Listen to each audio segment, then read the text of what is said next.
Xoxan gəlir sənin yanına. Xoxan. Yine ameliyat oldum.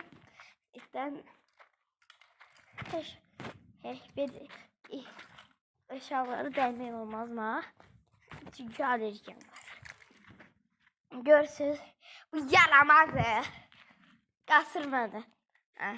Saska da götürür Saska. Saska yani görürsünüz de Roblox'ta Saska.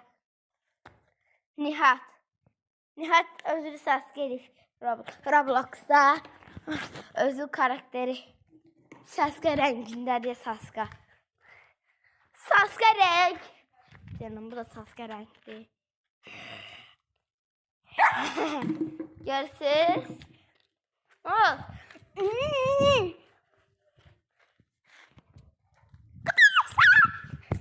Burada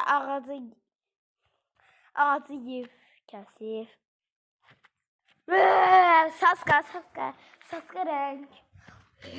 Abi yeri kırağa çıktı la. Gözün. İşte boy maşımı görsədi. Diska. Maşım belədir. İz qalır, iz yoxdur. Burada baxın, haqqıdır. Gözün.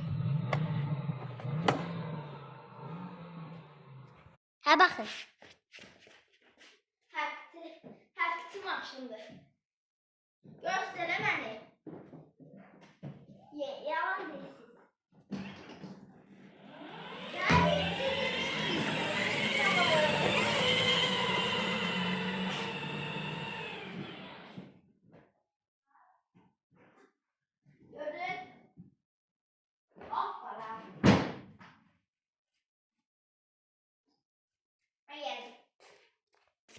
Size ne teriydi?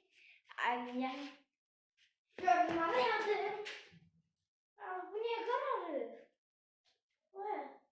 Niye kararısın? Sulu. Müreffə değil. Müreffə dağıtmır. Müreffənin pişirəndə oradır. Sudadır yani. Yani sudadır. Arkadaşlar hava soğuktu, belə giymişəm. Özü qar yağır bura. Belə giymişəm. Qışdır. Belə giymişəm.